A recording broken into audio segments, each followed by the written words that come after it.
Ma ei julge ennast väga nagu täiskasvanukski nimetada, rääkimata siis vist nagu äkki ettevõtjaks. Aga tõesti, mina hakkasin ettevõtjaks, kui ma olin 20. Ma olin nagu, mul paremat ei ole elus teha, noh, ma aitas veel. Ma põlesin nii ritsilt läbi, et ma aasta aega ei käinud tööl. Ei lasknud talle, mul ei olnud raha piisavalt midagi väga delegeerida. Nii veidrat elu lihtsalt, et üksikult nagu tööandja ei oleks nõus sellise asjaga. Tere tulemast vaatama Äristarteri taskuhäälingu teise hooaja 6. episoodi. Minu nimi on Tõnis Paramanis ja minu külaline tänases saates on Ilona Tint. Ilona on ennekõike elunautija, seejärel noorsootöötaja, ettevõtja ja siis rahatarkuse entusiast. Tänaseks on ta täiskohaga ettevõtja ja tegeleb lisaks rahatarkusele ka turunduse ja muu koolitamisega. Ja kõige suurem roll täna on vedada siis eest sellist asja nagu Pre-Rich Club. Ja lisada saad sa siia Ilona juba ise. Tere! Tere hommikust! Mida ma lisan? Ma arvan, sa võtsid üsna hästi kokku, mida ma teen. Eelkõige elan ja siis tööd. Nii et see on minu elu tänuseks üsna hea ja tõesti see põhifookus, mille järgi ma arvates täna aina rohkem tuntakse, ongi siis Pre-Rich klubi, mis siis on naiste rahatarkuse kogukond. Märkmetes on kirjas see elu nautimine viimasena. Ma ei tea, miks. Mis jätab mulje, nagu see oleks kõige madalam prioriteet, aga ma teadsin, et see nii ei ole. Suurepärane. No, see lihtsalt ei saa olla teistmoodi. Ei saa, ma olen nõus. Eriti ettevõtjana.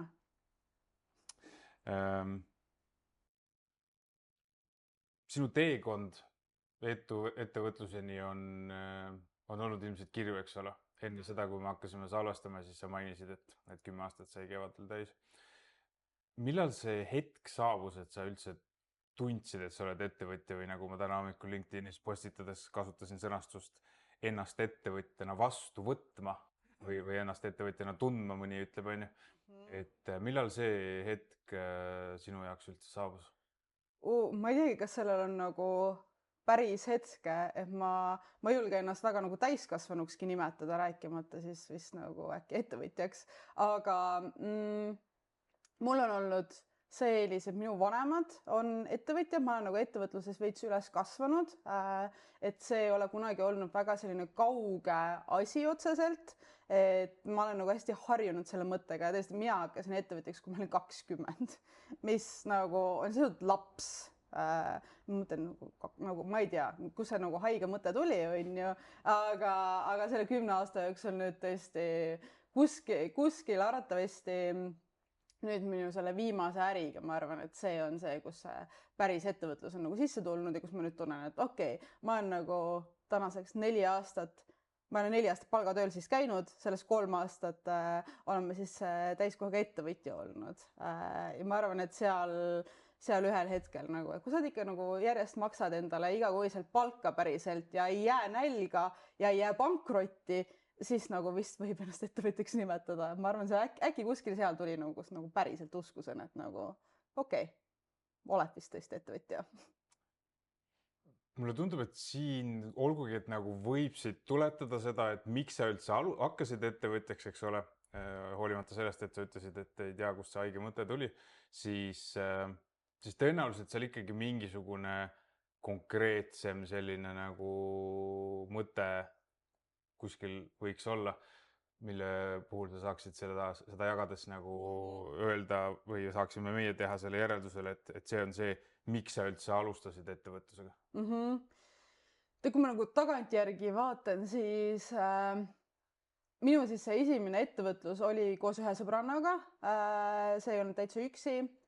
Ja see kujunes enam-vähem välja niimoodi, et ma tulin tagasi Stockholmist, kus ma õppisin jumestamist, sest see oli ainus asi, mis oli huvitav minu jaoks sellel hetkel ja tema oli just fotograafiasse sattunud ja nagu pakkus välja, et me teeme mõned sessioonid koos nagu koostööna onju ja suhteliselt kiirelt ütles, et aga tegelikult tema tahaks nagu teha mingit stuudiot, kas ma tahan kaasa tulla ja ma olin nagu, mul paremat ei ole elus teha, noh, ma aitas veel lihtsalt, mul reaalselt ei olnudki mitte mingit muud mõtet, mida elus teha rohkem sellega, ma nagu okei, see on variant, noh, teeme lihtsalt ja see naiivsus noorena nagu aitab palju kaasa. Ehk et noorena, minu järeldus siit, et noorena ei ole isegi vaja otsida mingisugust konkreetset käivitit, vaid sul ongi lihtsalt maailm valla ja see teadmatus on ja. õnnistus seal väga suur ja täiega, see aitab kaasa. See on äge asi, jah. Kas sellel teekonnal oli ka mingid hetki, kus sa alla tahtsid anda, nagu et mingil hetkel sa naiivsus ilmselt hakkas ju ka nagu otsa saama, eks ole, et siis võib-olla ei olnud sellist läbi seinte minekut enam nii lihtne teha, et? See allaandmine on hästi huvitav, et kuidas me defineerimegi allaandmist veidikene, et ma olen, nagu ma ütlesin, mul on tegelikult see minu 4. nagu ettevõtlus, mida ma täna teen, ehk 3 tükki on mul lõpetatud ka tänaseks päevaks siis, et kas me defineerime neid kui allaandmisi ka, ma ei tea. Ei defineeriks. Või noh, on ju, et mis allaandmine tegelikult tähendab, et siin just ettevõtjana on hästi normaalne, et mul on väga palju minu tutvusringkonnast on ka ettevõtjad ikkagi ja see on pidev, et sa mingi lihtsalt käid ja jaurid ja oledki nagu, issand jumal, ma ei jaksa täna enam, aga ma ei mäleta, kuna mul viimati oli seda tunnet, et ma ei taha seda teha. Ja kindlasti nagu nooremana oli nagu see kahtlus nagu rohkem, et kas ma ikka nagu saan hakkama ja kas ma nagu suudan ja kas see on seda väärt kuidagigi moodi, aga täna lihtsalt ma ei kujuta ette, et ma peaks nagu midagi muud tegema, nagu minu elu nagu rütmis ka täna reaalselt ei ole ka võimalust, et ma saaks elada sellist elu, nagu ma tahan palgatööl näiteks, see lihtsalt ei ole võimalik. Ma elan nii veidrat elu lihtsalt, et ükski nagu tööandja ei oleks nõus sellise asjaga. Nii et ma ei tea, nagu need allaandmiskohti, need on nagu pigem on vähe ja pigem seal, ma arvan, inimesed nagu äkki defineerivad ka rohkem või paneme see nagu suuremat rõhku aru saamata, et see on hetkeline frustratsioon tegelikult, mis on normaalne. Aga et see iga frustratsiooni tagajärgi pea olema see mõte, et ma annan nüüd alla. Ma nii palju jäingi mõtlema, et tegelikult seda küsimust saab juba sellega täpsustada, et üks asi on see, mismoodi sa vaatad ratsionaalselt ja loogiliselt seda allaandmist, eks ole, nagu sa tõid selle näite, et ettevõtte sulgemine täiesti ratsionaalsetel põhjustel, eks ole, mina ei nimetaks seda mitte kuidagi allaandmiseks, aga pigem just see tunne, et mul on lihtsalt nii kopp ees sellest, eks ole, ja siis tekib see moment, kus mõtled, et annaks ära, lihtsalt jätaks jaa pealt pooleli, on ju. Et see tunne on võib-olla jah see, kus see hetk võib olla ja võib-olla siis, kui ma uuesti peaks seda nüüd küsima, eks ole, siis ma küsiks võib-olla niimoodi, et milline on olnud see kõige suurema või raskema tundega siis hetk, eks ole, selles ajaloos, kus sa oled tundnud päris tõsiselt, et võiks nagu alla anda, kui jätta nüüd täiesti kõrvale need ratsionaalsed põhjused, või lihtsalt see, et sa tunned, et sa oled sellest frustratsioonist täiesti üle küllatud. No see on juba palju parem nurk. Neid hetki on olnud mitmeid. Üks oli see suvi, ma põlesin läbi 4 aastat tagasi, nagu ma ütlesin, oli minu viimane palgatöö kogemus, ma põlesin nii retsilt läbi, et ma aasta aega ei käinud tööl. Ja seal läbipõlemise nagu lõpus ma olin siis palgatööl täiskohaga, mul oli nagu ettevõtluses tegime asju veel omakorda, ma tegin mingeid lisaprojekte kõike ja seal oli küll nagu seda oli väga palju, kus reaalselt mõtlesid, et selle tunde najalt, et lihtsalt nagu ei jaksa enam, nagu kõik ei jaksa, aga et ma olin ka haige inimene selles mõttes, et see nagu mõjutas kõike. Ja aasta aega hiljem tegelikult see tunne ei olnud ka ära kadunud. Mina olin küll nagu terveks saanud, aga tegelikult see asi ise oli nagu piisavalt ammendanud ja see tekitas minus nagu rohkem nagu püsivalt frustratsiooni ja oligi nagu raske ja ma sain ka aru sellel hetkel, et see asi tegelikult ei genereeri raha ega tööta minu jaoks nii, nagu ma tahaks, et see töötaks. Ja noh, sealt tuli lõpuks nagu üks suund nagu lõpetada, aga seal oli tegelikult ikkagi mingi aasta aega peale, et noh, pidevalt seda tunnet, et see ei ole enam nagu õige. Ja sellega oli väga raske, sest seda otsust teha, see on selleks hetkeks 7 aastat olin seda sama asja teinud. Noh, see on pikk asi on ja sa on nagu mingi üleskasvanud, täiskasvanuks saanud koos selle ettevõttega on ja see on suur osa su identiteedist. Et kindlasti see ja ega täna on tegelikult, ma tunnen, et ma mingi iga nädal olen mingisuguses ettevõtluskriisis enam-vähem lihtsalt, aga see on kuidagi normaalseks saanud hästi minu jaoks. Et mul ei ole, ma tunnen, et mul nagu hästi viimane aasta just on selline tegelikult ettevõtluse koha pealt mitte nagu ettevõtlus ise ei ole raske olnud, mul on olnud raske kasvada koos selle ettevõttega. Ja see on see hästi keeruline osa nagu ja kus ma tunnen ise, et paljudel nagu see murdepunkt ka tuleb ja see on see, mida ma kasvatan täna endast. Jah, selle hooaja esimeses episoodis me Katrin Insikusega just rääkisime sellest, et enesearengu kiirtee on paarisuhe ja ettevõtlus ja mõned asjad veel, eks ole, et see sunnib sind kasvama. Aga ma pean ühte asja siin juures täpsustama, sa ütlesid, et olin haige inimene, et kas see on nüüd midagi, mida sa taaskord läbi nalja ütled või sa tegelikult said ka diagnoosi selleks? Panid sa selle diagnoosi ise enda? Ma ametliku diagnoosi läbipõlemisele ei saanud. Lõpuks ma ei olnud võimeline arsti juurde minema, aga kõik nagu sümptomid ja asjad olid nagu seal taga. Ma tulin palgatöölt ära nagu veits nagu mental breakdowniga ikkagi täitsa, nii et ma ei mäleta, see ei olnud planeeritud nagu selliselt ühel päeval juhtus, noh, kogemata. Ja nagu ma ütlesin, mul läks aasta aega, et taastuda, et ma oleksin võimeline päriselt tööd tegema üldse. Nii et mul ei ole küll ametlikku diagnoosi seal taga, aga kõik klassikaline list oli mul olemas. Miks ma seda täpsustan ja küsin üldse on see, et minu jaoks on see vaimne tervis ülioluline ja ma igal sammul, kus ma vähegi saan seda propageerin ja püüan ka reaalselt mingisuguseid samme astuda selleks, et enda ümber olevaid inimesi vähemalt toetada, nendega kaasa mõelda ja vahel ka siis küsida küsimusi, mis on ebamugavad, aga siiski panevad korraks mõtlema ja peeglisse vaatame selle koha pealt, aga lihtsalt, et siin ma tahtsingi aru saada sellest, et kas sa ise arvasid, eks ole, sa juba vastasid, et see päriselt olid sümptomid, eks ole, aga nii nagu me ettevõtjatena ennast ebapiisavana, ebakindlana ja mis iganes veel negatiivsete nurkade alt näeme, siis on hästi oluline lihtsalt teha nagu seda vahet, et kas me päriselt ei loo väärtust ettevõtjana näiteks või tegelikult loome, aga me lihtsalt ise oleme selles petturisündroomi käes või mis iganes, eks ole, et kõik need teemad on hästi olulised ja nendest peab rääkima hästi palju, võtma neid tõsiselt selleks, et need ettevõtjad, kes üldse alustavad ja ka mingisuguse nagu võimaliku edu juba on ka saavutanud, võivad just sel hetkel, kus nad on tegelikult juba käima saamas, aga selle tunde puudumisel, eks ole, keskendudes sellele, kui olulised need tunded seal ikkagi paratamatult on ratsionaalse ja loogika kõrval, võivad just siis nagu alla anda, eks ole, sellepärast, et tekib mingisugune koht, kus nad tunnevad, et midagi on nagu valesti, kuigi justkui ei ole, et kas on täitsa eraldi teema, milleks peaks, mulle tundub tegelikult ühe eraldi vaimse tervise restarteri nagu alam podcasti tegema. Kes oli sinu esimene klient ja kus sa ta leidsid? Nimepidi. Nimepidi vist ei ole viisakas välja tuua. Ma üritasin enne meenutada, kes võis esimene olla, aga kuna me esimene äri nagu 10 aastat tagasi esimene äri oli foto- ja imestusstuudios, see oli mingisugune pere lihtsalt läbi äkki Facebooki tuli kohalikust grupist arvatavasti. Parim, mis ma suudan meenutada. Tänase ettevõttega on väga keeruline mul öelda, sest nagu ettevõtjana on nagu huvitav see, et sa alustad nagu kuidagi ära ja sa võid teha nagu neid algusi uuesti, aga sa kunagi ei alusta nullist tegelikult.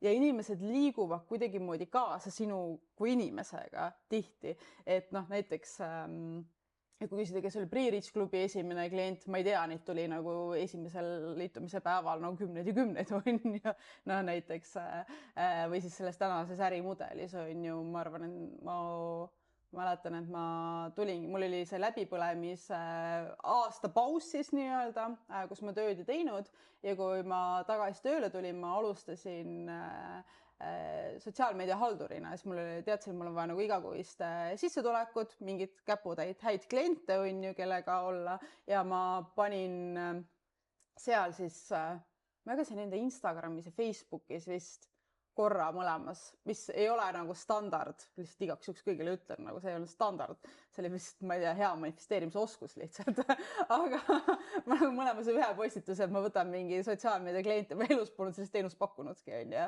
ja ma sain 3 kliente kohe mingi nädalaga sealt kätte, mis mul vaja oli ja nagu ma sain selle äri, mis täna on nagu nii-öelda baasi sellega all panna.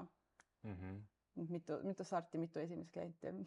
Jah, ja ma eeldan, et ikkagi mingisugused kliendid tulid ju ka ikkagi selles mõttes tutvusringkonnast või kuskilt, kus on nagu need inimesed, kes vaikimisi sinusse usuvad, eks ole, tahaks vähemalt mõelda niimoodi, eks ole, alati ei pruugi niimoodi olla, aga see kindlasti annab ka juurde selle tõuke ja selle usu ja ma arvan, et sellepärast on ka nendel inimestel, kes võib-olla ise ei taha ettevõtjad olla, aga tunnevad, et nad tahaksid enda ümber olevaid initsiatiivikaid inimesi toetada, ongi oluline seda teha ja mitte ainult see, et jaa, ma usun sinusse ja kogu lugu on ju, vaid et see, et kui sa lähed sõbra juurde mingisugust abi või nõu küsima ja ta seda sama asja teenusena pakub, siis võib ka raha pakkuda. Tõenäoliselt ütleb ei, sest ta ei soovi sõbra käest raha vastu võtta, eks ole.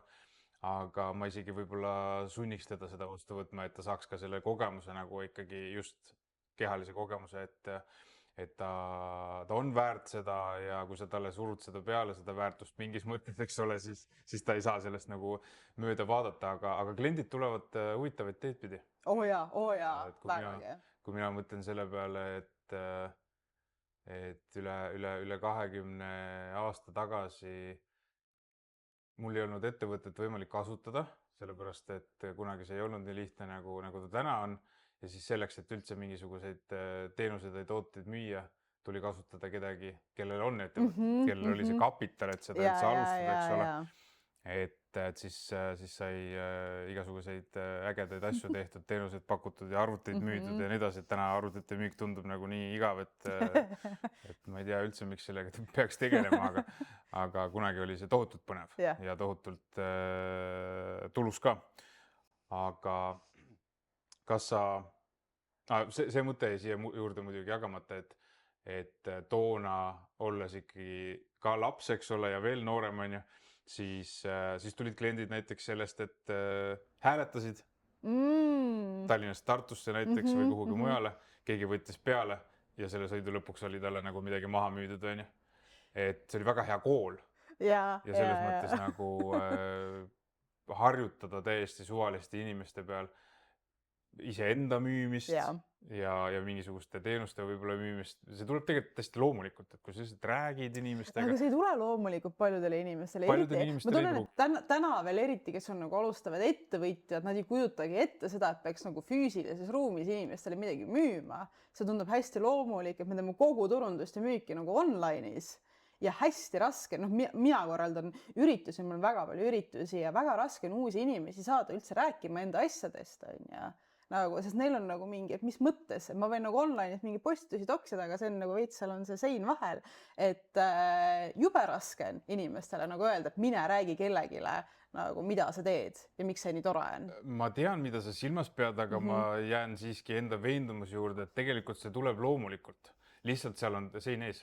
Et seal on mingi veendumus, mingi programm, mille tõttu me arvame, et me ei suuda loomulikult müüa.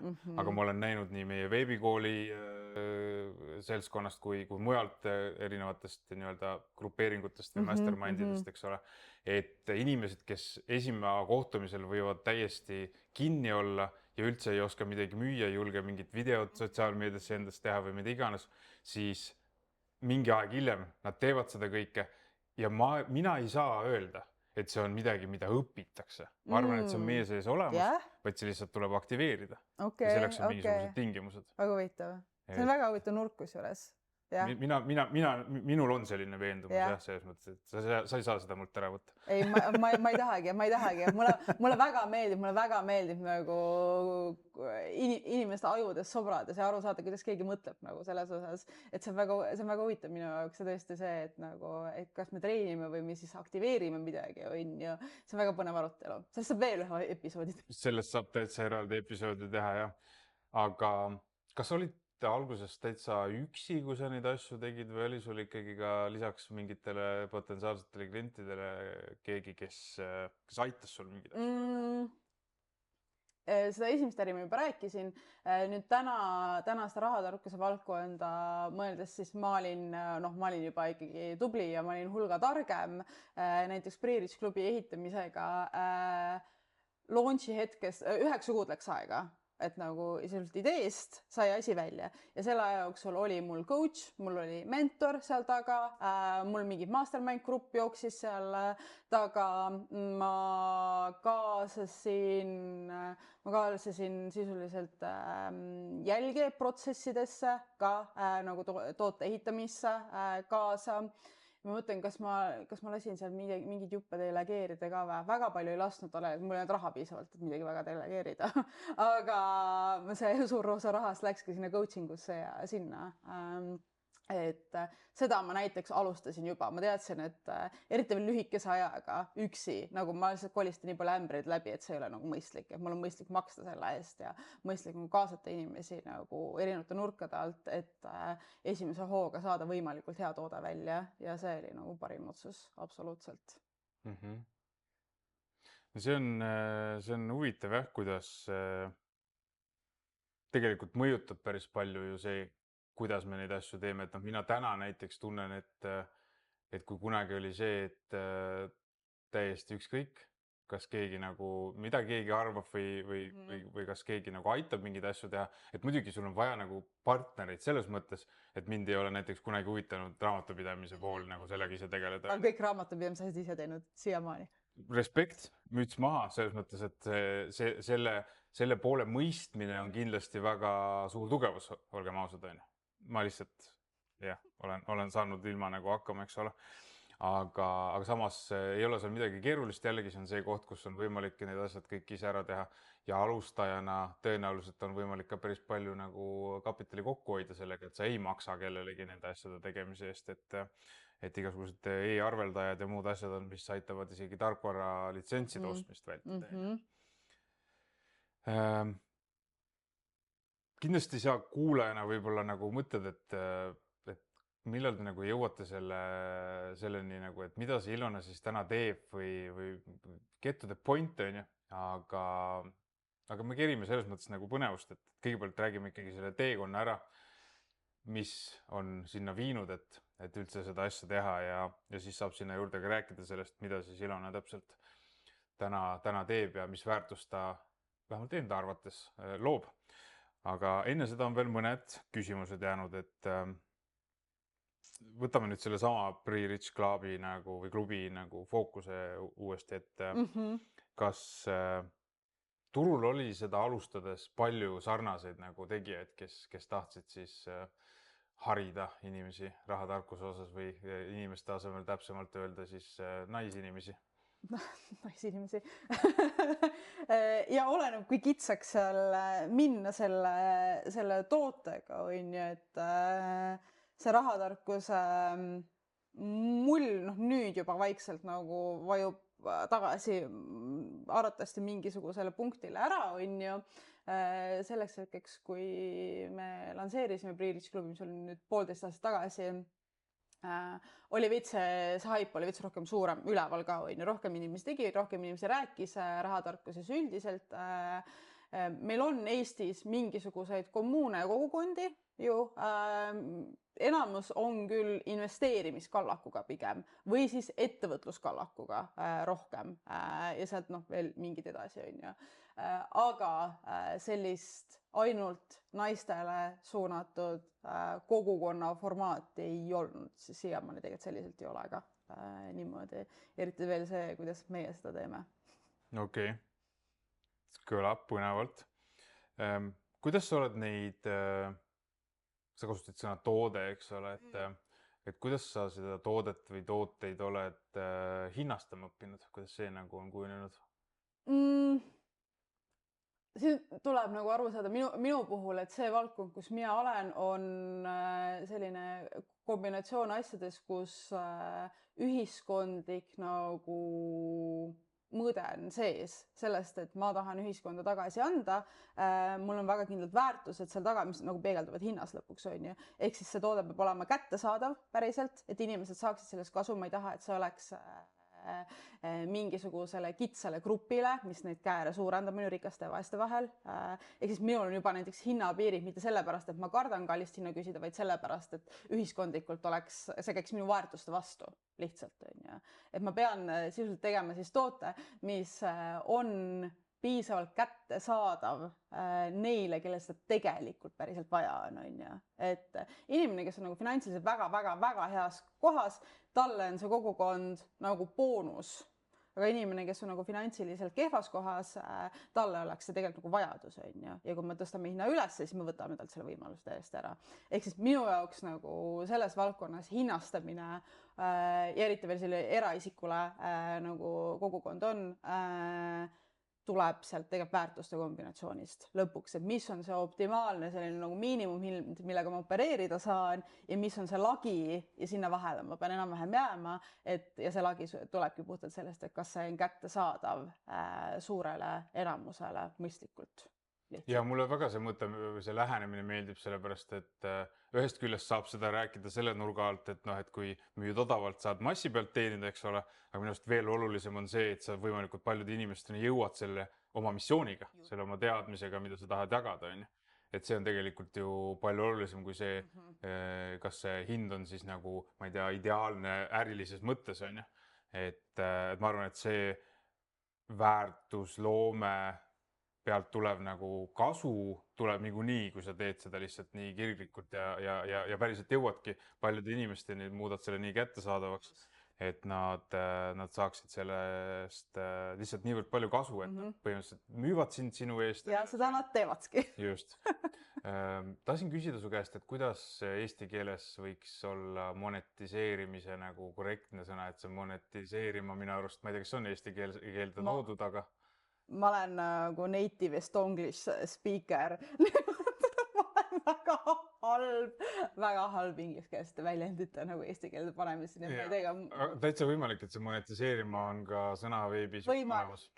Keegi targem oskab kindlasti öelda. Ja miks ma selle sisse tein on see, et nüüd eriti, kui on meil võimalik tehisaruga igasugused ärimudeleid genereerida ja veebilehti genereerida, mis midagi müüvad ja pakuvad mingeid kalkulaatoreid ja kõike muud, et täna hommikul just oli mobiilikokkuost.ee vist ka puhtalt tehisaruga kokku pandud lahendus, kus sa saad siis oma vanale telefonile hinnapakkumise, eks ole, ja neid asju on igasugused kinnisvara hindamise tööriistu ja kõike muud, et ka nende sarnaste projektidega pöördutakse minu poole nagu tagasiside saamiseks kord nädalas vist enam-vähem täna keskmiselt.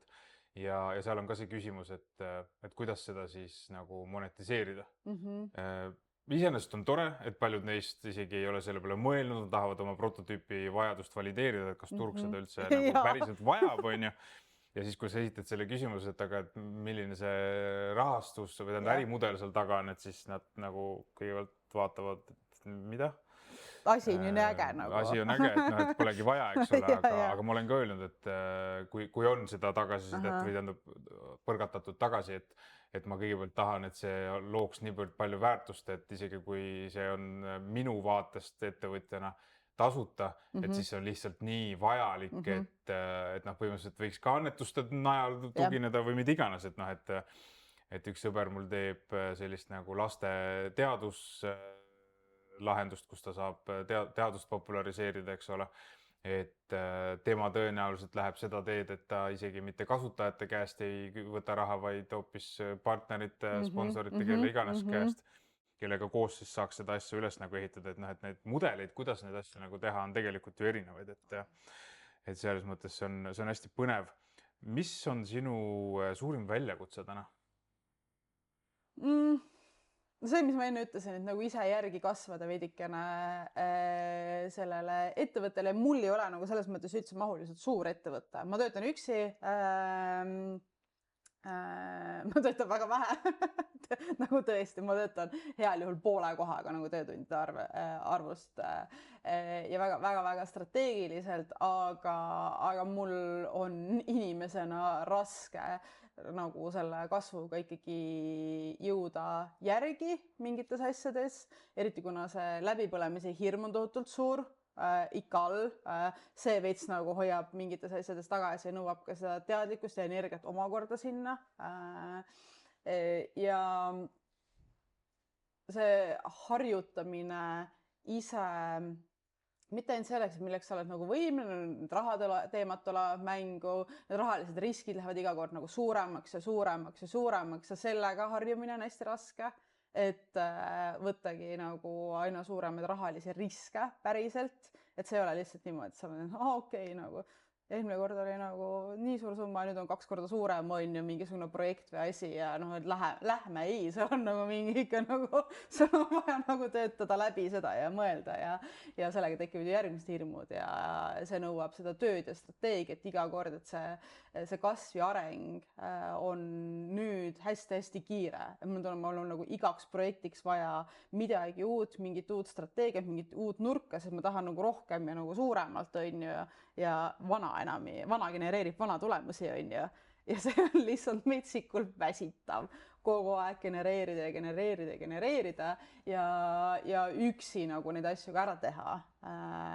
Ja siis kohati ma tunnengi, et ma veits, et see frustreerib mind, et mul on nagu hullult palju ideid ja hullult palju mõtteid ja asju ja ma lihtsalt nagu inimlikult ei jõua neid ära teha ja siis see on omakorda mulle väljakutse, kuidas nagu hakkama saada sellega, et nagu olla kannatlik ja nagu rahulikult ja siis valida, kus nagu delegeerida on ju mingisuguseid asju ja kaasata inimesi ja kuidas seal nagu liikuda või mida prioriteediks seada, et ma arvan nagu ettevõtluse koha pealt, ma ei tea, mul nagu iga päev on midagi nagu huvitavat, aga see on nagu normaalsuseks muutunud see nagu raskus või et ma ei võta seda nagu raske nagu halb sõna ka vaata, see tunneb nagu selline kõrnav on ju, aga see kasvu osa on selline väljakutse iga päev. Ma kujutan ette, jah. Mis on sinu tänane miks? Mulle meeldib lihtsalt hästi elada. Nagu, ja ma ei mõtle siin hästi elamisel sellele, et mul on mingi peened autod ja värgid, ei, mul on Põlvas korter ja mul on 2008 aasta auto, mis siis on ülevaatused vahepeal siin läbi, nii et noh, mitte nagu seda, aga mulle meeldib palju vaba aega, mida ma saan ise valida, teha. Mulle meeldib ringi käia, ma olen selle aasta jooksul ühel sõbrannal kus ma olin 2 nädalat ei olnud, ma ei mäleta, kaua ma olin, ma ei tea isegi. Käin nagu sõbrannal Inglismaal külas, ma saan mingi seal asju teha, ma olen selle jooksul kellegi kodusid hoidnud, mingi koeri jalutanud, lapsi hoidnud teistel, mingi hänginud sõpradega nagu ringi, teinud asju, mingi lihtsalt side questinud. Et minu elu eesmärk on võimalikult palju põnevaid asju lihtsalt nagu side questida ja töö on seal nagu selline teisejärguline ja see tööosa nagu, et see miks seal, et see mu töö peab saama laskma mul side questida piisavalt palju ja see on minu miks, et kõik tegelikult, see tundub nagu veits jabur viis nagu vaadata asju, aga mida nagu õnnelikum ja tervem mina inimesena olen, seda paremat äri ma teen ja minu äri on väga palju suunatud nagu missioonitööna ka on ju, suurem ma saan nagu tagasi anda ühiskonda ka, need laske mul nagu rahus side questida ja siis te saate rohkem tagasi sellest on ju. Ja see nagu käib siis kahte pidi ja kõik tegelikult ettevõtte otsused, sellised suuremad asjad käivad nagu läbi selle, et kas see otsus või see tegevus või muutus liigutab mind nagu rohkem selle elu suunas, mida mina tahan elada ja nende väärtuste suunas, mida ma tahan nagu hoida ja ühiskonnale tagasi pakkuda. Kas see tundub jabur repliik on nüüd midagi sellist, mida sa eeldad, et inimesed mõtlevad? ja ise oled veendunud, et see ei ole üldse jabur või kuidas seda nüüd mõista? Inimesed on öelnud mulle see näkku. On, jah? Ja, absoluutselt. Okei. Aga nii kaua, kui sa ise nagu tead, et see ei ole jabur, siis Ja on kõik korras. mind ei huvita.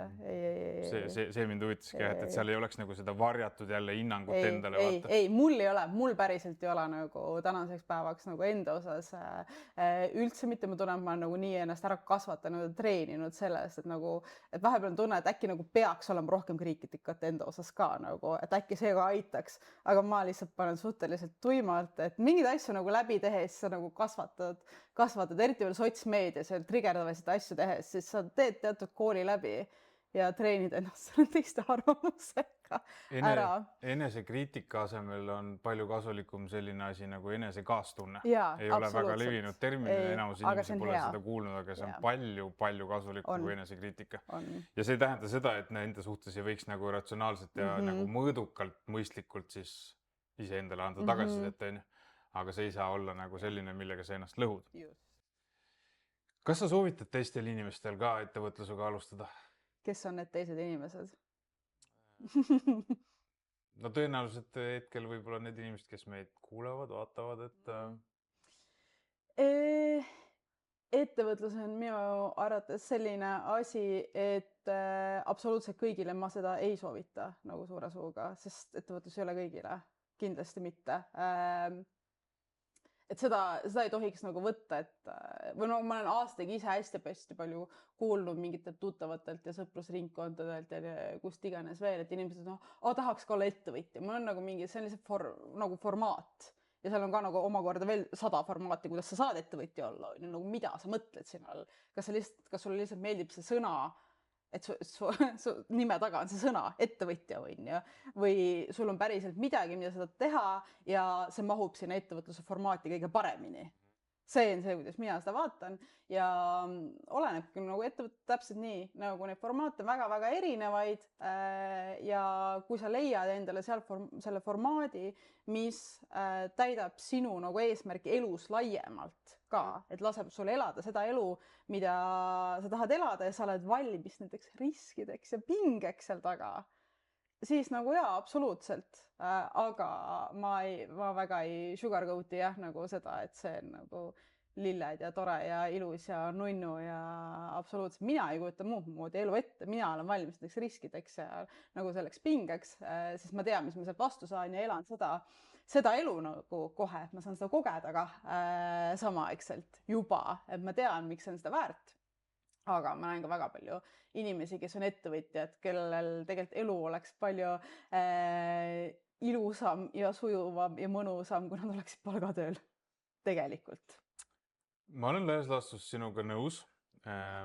Psühholoogia huvilisena julgen aga selles mõttes natukene võib-olla, ma ei taha öelda, et ma oponeerida tahan sellele mõttele, et ettevõtlus pole kõigile, aga samas selles mõttes, kui mõtleme selle peale, mis meid üldse nagu ettevõtjana takistab, siis valdavalt ikkagi meie ise, mitte keegi teine. Ja kui sellest kohast üle saada ja mõista ka seda, millest sa just rääkisid, et seal on ikkagi mingi laiem mõte, et on see finantsvabadus, lihtsamalt sõnastades lihtsalt raha, eks ole, et mis see point on või miks me selleks ettevõtjaks tahame saama, eks ole, formaat millegi saavutamiseks. Kui me võib-olla huvitume investeerimisest, eks ole, siis me võib-olla ühel hetkel saame aru, et meil on vaja kapitali kasvatada selleks, et me saaksime päriselt nagu edu saavutada. Siis on vaja ettevõtjaks saada. Siis on see, et me tahame maailma muuta, me tahame mingit missiooni ellu viia ja siis see ettevõtlus lihtsalt tuleb sinna paratamatult, sellepärast et sa pead kuidagi ka ennast ülal pidama ja nii edasi. Et kui neid lihtsamaid näiteid vaadata, siis selle põhjal mina ütleksin, et kui me ise ennast takistusena suudame nagu ära lahendada, siis ma arvan, et igaüks meist võib olla ettevõtja. Lihtsalt meil on väga nagu selged sellised võib-olla isegi mingis mõttes nagu äärmuslikud erinevused, kas me oleme valmis seda tegema. Ja ma olen nõus, et paljudel meist ongi lihtsam lihtsalt olla palgatöötaja, aga kui me seda tööd ei armasta, siis võiks öelda, et kõigile ei sobi töö. et me ei saa ka tööl käia kõik, eks ole.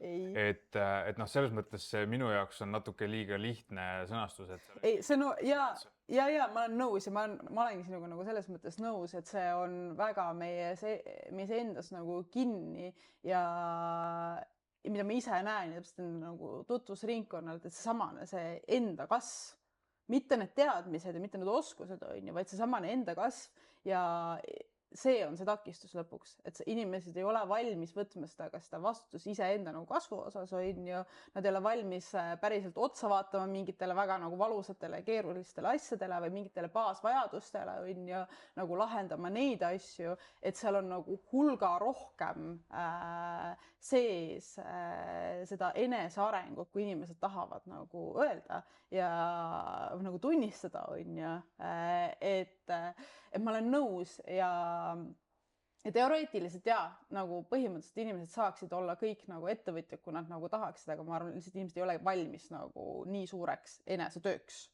Et selleni jõuda, et nagu neid raskuspunkte seal jõuda või siis endaga ettevõttes, kus on väga raske nagu minna ja vaadata endale otsa ja lahendada neid ära ja teha mingeid pivoteid või egos alla lasta, on ju.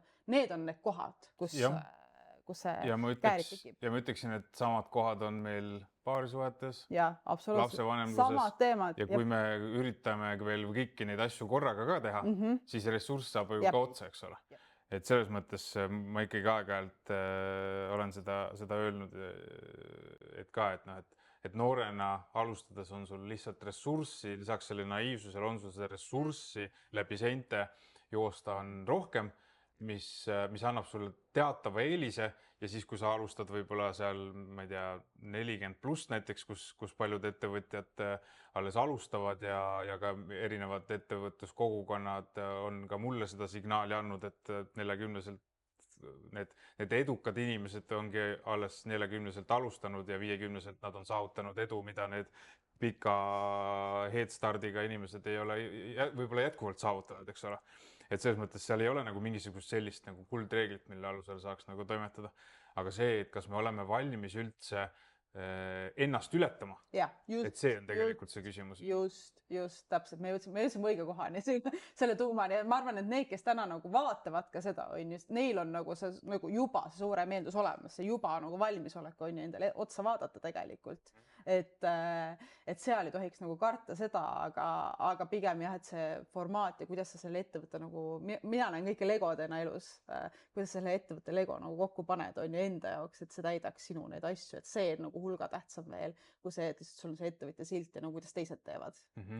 Ja mida ma veel siin kasutaksin võimalust ära mainida on see, et kui meile kui ettevõtjatele võib-olla võib tunduda, et me peaksime udima teisi inimesi ettevõtlusega alustama, siis tegelikult see ei tööta.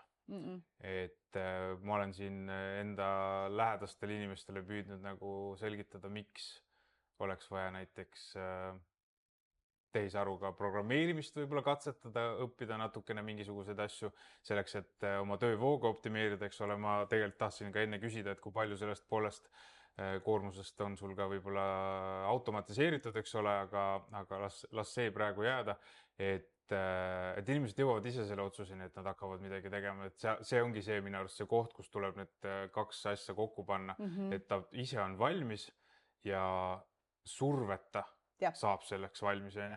Et just täna hommikul oli mul üks telefonikõne, kus teatati mulle, et ma nüüd lähen homme Women in Tech vibe koodimise koolitusele, et ma loobusin selle idee müümisest ja siis see juhtus. Et paljude asjadega minu arust niimoodi, et las inimesed jõuavad ise selleni, mis neid ootab päriselt. Kui nüüd keegi siin täna kuulab, vaatab ja mõtleb, et ma tahan ka olla ettevõtja või ma tahan ka Ilonaks saada või mida iganes, eks ole. Mis on see üks asi, mida ta peaks kohe tegema sinu hinnangul? Ma arvan, et liiga vähe kasutatakse seda inimressurssi ära. Et täpselt, kui sa oled jõudnud ise selle otsuseni, on ju, et sa tahad sinna jõuda, siis üksi ei pea ja tegelikult ei tohiks ka nagu väga nagu minna sisse, et nagu nagu lihtsalt, et kui sul on tugi olemas, see aitab nii palju rohkem ja ma näen seda ise ka, eriti kui sa oled veel üksi, et kui sul on mingid kaasasutajad, asjad nagu siis juba sa selle dünaamika najal nagu saad nii palju paremini minna, aga ma otsiks enda kõrvale mingis formaadis inimesed juurde, kas võtakski, nagu ma ütlesin, mul oli nagu coach ja mul oli mentor, on ju, emma-kumma, kui sul on mingi konkreetne juba plaan ja asi, kus sa tahad sees liikuda, on ju, või paneks kokku mastermind grupi, mul on hetkel 2 erinevat mastermind gruppi erinevate formaatide, erinevate asjadega, või siis kirjutaks mõnele ettevõtjale, kes teeb kas sarnases valdkonnas midagi, on ju, kutsukski kohvile, värki, põrgataks veidikene, on ju, et ma leiaks mingisuguse koha, kus inimestega suhelda ja just nende inimestega, kes saavad aru, mitte nagu meie sõbrad ja lähedased ei pruugi alati olla need, kes on parimad inimesed selle jaoks, on ju,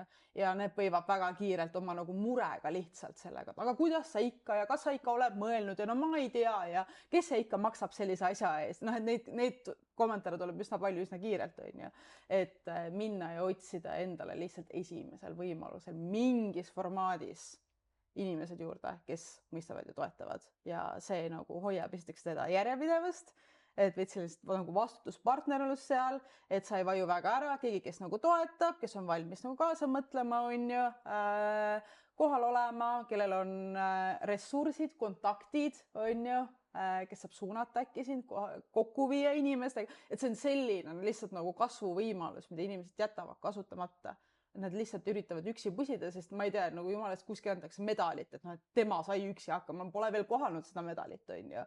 Võimule teada anda, kuskil on, aga tegelikult mitte, et sa saad kiiremini ja hulga sujuvamalt pihta hakatud, kui sul on inimesed juures. Teeme selle presidendi kantseleile selle ettepaneku, et võiks olla selline nagu orden ka. Eestlased armastaksid seda. No. Jaa, täpselt, et saaks veel rohkem inimesi tunnustada. Aga mis nagu vahe on selles ettevõtluskogukonnas, eks ole, perekonnaga siis võrreldes, on see, et perekond tegelikult nagu siiralt ju muretsebki, eks ole. Et kindlasti on ka neid momente, kus mõni inimene ebamugavuse tõttu annab sulle seda tagasisidet, sest et võib-olla ta on ise tahtnud ammu seda teha ja siis ta tunneb, et tema saab ka sellega kuidagi pihta isiklikult, on ju. Aga et nad siiralt muretsevad ja selles mõttes seda tuleb neile ka nagu siis nii-öelda heas mõttes andeks anda. Aga seda mõistmist lihtsalt, et ma pean sind lihtsalt toetama kogu lugu, punkt, eks ole. Et seda ei pruugi lihtsalt olla, see ei tule nii loomulikult meile. Ei tasu isiklikult võtta seda. Just. Aga et kui me läheme sinna ettevõtluse keskkonda, kus on teised ettevõtted, kas on mingisugune koostöötamise keskus või mis iganes koht, eks ole, et siis seal ei ole seda küsimust üldse. Et seal kõik inimesed panevad oma suunas ja parimal juhul nad esitavad sulle mingid väljakutsed, küsivad su käest, miks sa seda ära ei ole teinud juba, on ju. Aga sa ei pea üldse põhjendama seda, miks sa seal oled või miks sa seda teed, mida sa teed põhimõtteliselt, on ju. Et inimesed lihtsalt teavad, sul on mingi soov, võib-olla sa pead neile siis pitchima oma ideed selleks, et nad saaksid aru, mida sa teed, aga seda küsimust, miks sa seda teed, ma arvan, tegelikult kedagi ei esita. Kõigil on oma mingi spetsiifiline miks, aga see laiem miks on nagu lihtsalt seal õhus niimoodi hõljub niikuinii, on ju. Et see teeb minu arust asja põnevaks.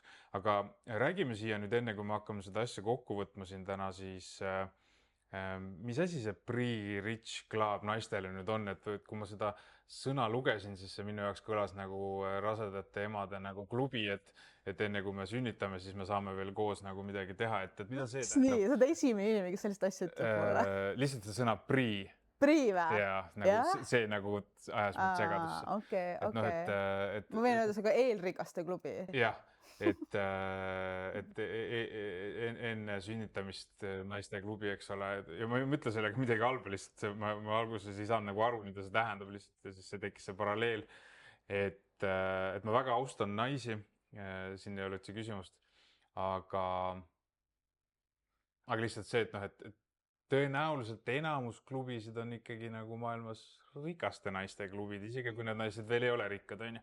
Et noh, et kuidas sa selle nimeni võib-olla jõudsid, on see, kuhu ma tahan oma küsimusega jõuda, et miks just eelrikaste? Okei. Väga hea küsimus, see on väga põnev lugu. Mina ei suuda elus mitte ühtegi asja nimetada. Ma ei ole elu sees ühelegi asjale nime andnud. Minu koera nimi on Oleg, sellepärast et mu vend andis naljaga selle nime ja ma ei suutnud paremat mõelda. Ma olen kohutav nimede andmises ja selle kogukonnale ka. Me ei saanud nime launch imise hetkeks. Meil ei olnud head nime ja me lanseerisime lihtsalt nagu rahatarkus kogukond, kõik on ja siis mingi paar kuud sisse mingis kõnes või asjas, mingist meemist tuli see nagu päriselt ka. Keegi lihtsalt mingis meemis jagas ja see on Pre-Rich, ha-ha-ha, me olime mingi vibe, läks ja nii oligi. Järgmisel launchil oli Pre-Rich klubi ja see, miks see nagu klappis nii hästi?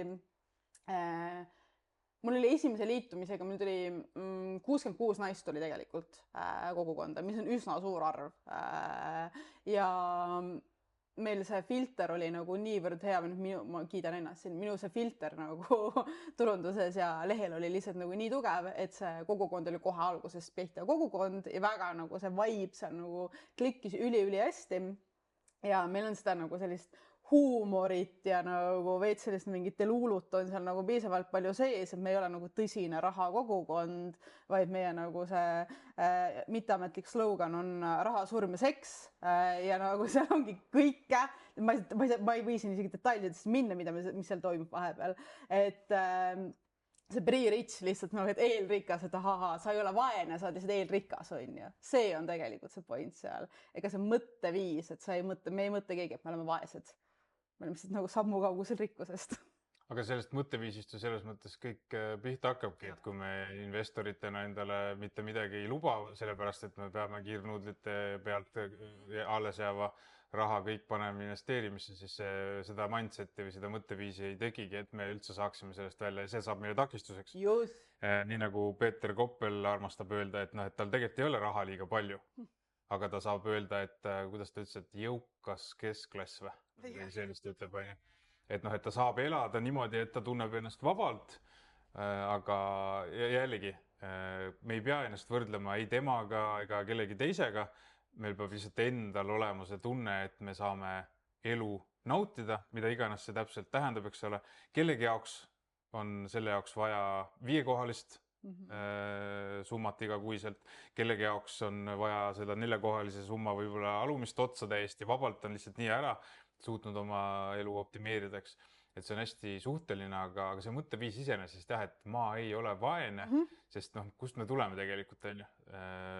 Minu ema vähemalt, ma arvan küll, on nii kinni selles veendumuses kogu lugupidamise juures, eks ole, et on nagu vaesuses oldud nõukogude ajal juba ja isegi kui täna tegelikult ei ole enam põhimõtteliselt kulusid ja pension ei ole ka nagu niivõrd väike, siis tuleb seda raha ikkagi koguda ja hoida ja mitte... Ja. See vaesuse teema, nagu see, et sul läheb rahaliselt kehvasti nagu mingi identiteedi osaga inimestes lihtsalt ja see on nagu nii kohutav ja ma saan sõimata, kui ma julgen öelda, nagu, et ma olen midagi muud või läheb hästi on ju tegelikult, et see on üsna karm ja mul on nagu kahju lihtsalt, et ma saan aru, et see on nagu kaitserefleks on ju, aga mul on nagu kahju, et nagu miks te võtate, et see nagu see default ongi vaesus, on ju, et mõtleme ümber, kõigil on variante, erinevad variante, meil kõigil on väga erinev stardipositsioon on ju, koht, kus me oleme väga-väga erinev on ju, aga alati mingeid võimalusi ja asju ja see nagu see mõtte, see on nagu esimene, mis peab tegelikult ära käima lihtsalt selle jaoks, et neid asju nagu teha ja mul on nagu kahju tegelikult sellest, kui palju inimesi on sellest kinni, et nad on vaesed selles mõttes ja nii ka jääb. Minu jaoks on üks hästi hea trikk enda jaoks teadvustada seda, et paljud inimesed näiteks ka praegu üks pank teeb kampaaniat, et kus siis inimene lubab hakata investeerima, aga palgapäeval ostab endale hoopis mingeid asju selle raha eest, on ju. Et siis juba see nagu mõtteviisi või suhtumise muutus või õigemini arusaamine, et meile ei meeldi mitte asju omada, vaid asju osta. Oh, ja. Me ostame ja korras on ju. et see ei tähenda, et meil ei oleks väga palju praktilisi asju, meil võib olla robottolmuimeja väga praktiline, meil võivad veel mingid asjad olla praktilised. Aga kui ma vaatan seda, kuidas sõbrad räägivad, et peaks oma garaažitäie tööriistu ja mida iganes asju veel, mida ma kord aastas või 5 korda aastas vahet pole kasutan nagu välja rentima, eks ole, ja siis hakkavad ka tegema tehisaruga vastavaid platvorme igaüks omaette jälle, onju. Et siis kui see arusaamine päriselt kohale jõuab ja siis sellest tekkiv raha panna investeerimisse, siis mina ütlen isiklikult, et isegi kui päevakauplemises vaadata raha põlemas, see palju põnevam kui see robottolmuimeja, mille peale ma pärast isegi enam ei mõtle, onju.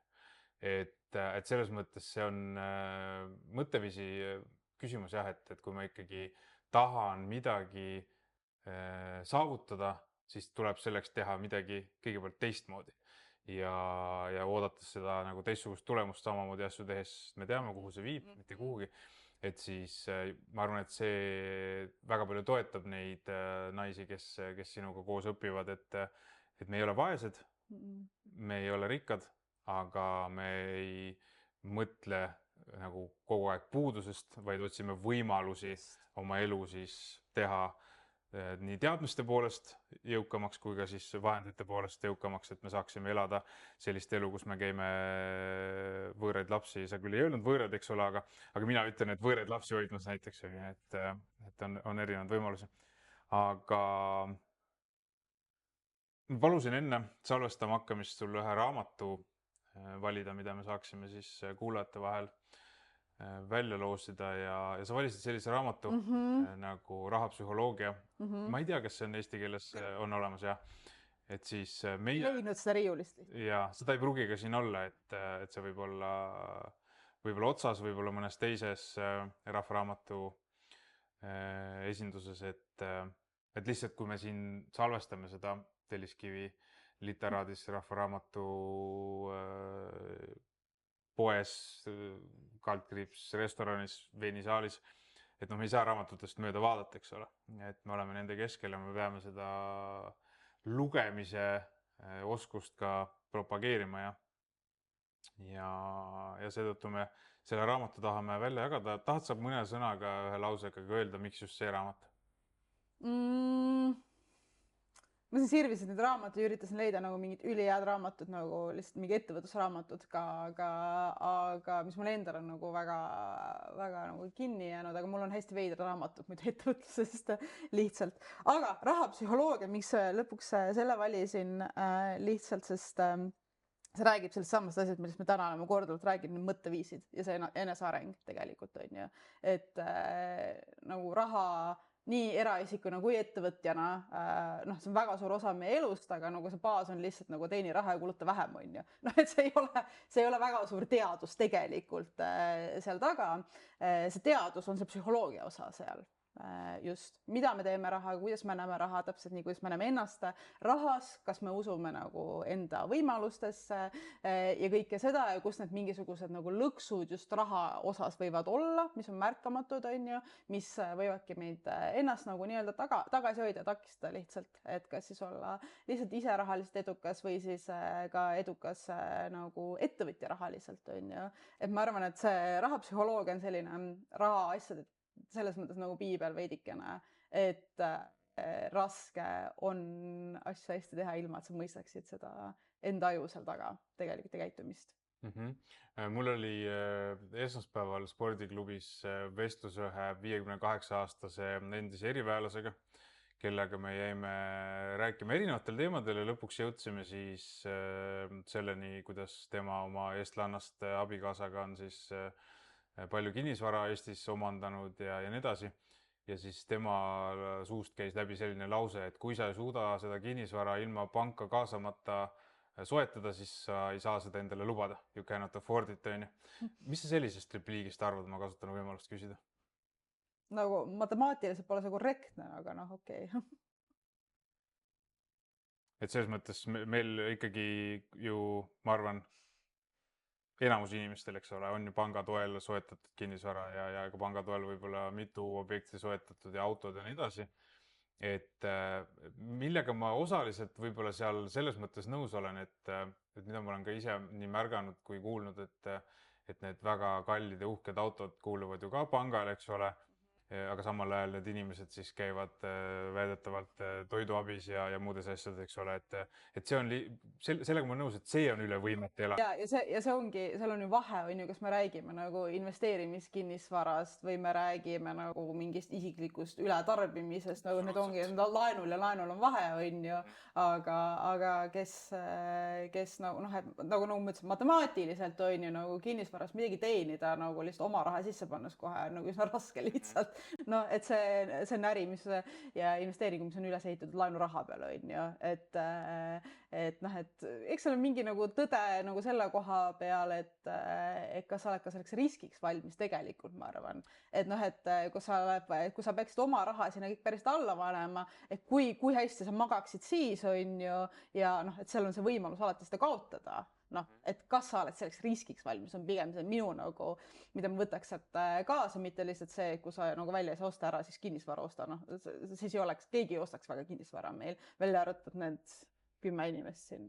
Jah, mina ikkagi leian, et kinnisvara kontekstis seda ei saa igale poole laiendada, aga et laenuraha on ikkagi odavam raha, et sõltumata sellest, kui palju see Euribor seal kõigub või mida tahes, eks ole, et vähemalt praegu on see küll olnud kogu aeg ju tõususjoones, et alati see muidugi nii ei ole, aga see selleks jääksin selle side quest siin. Et kõigest sellest tsüklilisusest, millest on väga palju põnevaid raamatuid ja nii edasi, võiks jälle omaette teha nagu podcasti. Aga mina nüüd sulle kui kuulajale, vaatajale soovitan siis ka seda kanalit, kus sa seda parasjagu kuulad, kindlasti ka jälgima hakata ja kui tohin paluda, jaga ka oma sõprade ja tuttavatega seda, kui see vähegi sind ennast kõnetas. Ja selleks, et seda raamatut siis ka endale võita, siis tulebki sul teha lihtsalt seda, et kommenteeri selles kanalis, kus sa seda episoodi kuulad või vaatad, jaga oma mõtteid, mida sa sellest, mida sa täna minu ja Ilona suuvärkidest oled kuulnud, mis sa arvad sellest. Ja sinu kohta ma küsiks ka siis ära selle, et millistes kanalites, milliste märksõnadega üles võiks leida selle asja. Ja näed, me ei jõudnudki selles mõttes nagu asja tuumani, et me ei rääkinud sõnagi sellest, mida siis Pre-Rich Club teeb. Aga sinu ülesanne on minna ja see ise üles otsida internetis, sest see info on seal kõik olemas. Absoluutselt. Kus ta selle leiab? Absoluutselt. Mind leiab sisuliselt igalt poolt Ilona Tint või Pre-Rich klubi nagu igalt sotsiaalmeedia platvormilt ja kodulehelt ja asjalt nagu päriselt saab mind sisuliselt kätte. Nagu on vähe platvorm, kus mind ei ole. Nii et endale sobival viisil, moel saab mind kätte ja leiab Pre-Rich klubi ka üles. Mina ja Pre-Rich klubi oleme üks lihtsalt nagu year one, sest ma olen laisk ja tark korraga, nii et leiab Pre-Rich klubi. Ehk siis Pre-Rich klubi, mitte club on ju, mina ütlesin club korraks ja automaatselt inglise keeles ja et kindlasti vaata seda, mida Ilona teeb. Kas mehed võivad ka salaja vaadata? No nad võivad mu maandumislehte vaadata, see on väga ilus, aga kaugemale ei saa. Nagu meeste ainus võimalus kogukonda tulla, meil on nagu auliikmed on kogukonna kõnedes on kassid ja elukaaslased. Et noh, et kui sa nagu kogemata satud nagu taustal kõnesse nagu siis vahepeal nagu. No kindlasti nad selles mõttes niikuinii seal ju salaja kuulavad. Veits ja. Mitte, ma ei mõtle kasse praegu, nemad niikuinii. Kassid nagunii, nagu ja. Ja, et selles mõttes nad tahavad ju ka neid asju teada ja ma arvan, et selles mõttes meestel tasub seda ka vaadata, et noh, et siis niimoodi kuskilt salaja vihje anda siis ka võib-olla oma partnerile kinkida jah, näiteks mingi liikmelisus või midagi, eks ole. Aga jällegi ilma surveta, vaid lihtsalt niimoodi müüa seda, nagu see oleks tema enda mõte, et ma soovitan seda kohta otsida. Aga sellega me saamegi tänaseks lõpetada. Nagu ma loodan piisavalt viisakalt palusin, siis jälgige meie erinevaid kanaleid, nii veebimajutuse Äristarteri omasid kui Pre-Rich klubi ja Ilona omasid ja aitäh sulle selle vestluse eest, päris lõbus oli. Ja sinuga, hea kuulaja, vaataja, kohtume me juba järgmises episoodis. Mõnusat päeva!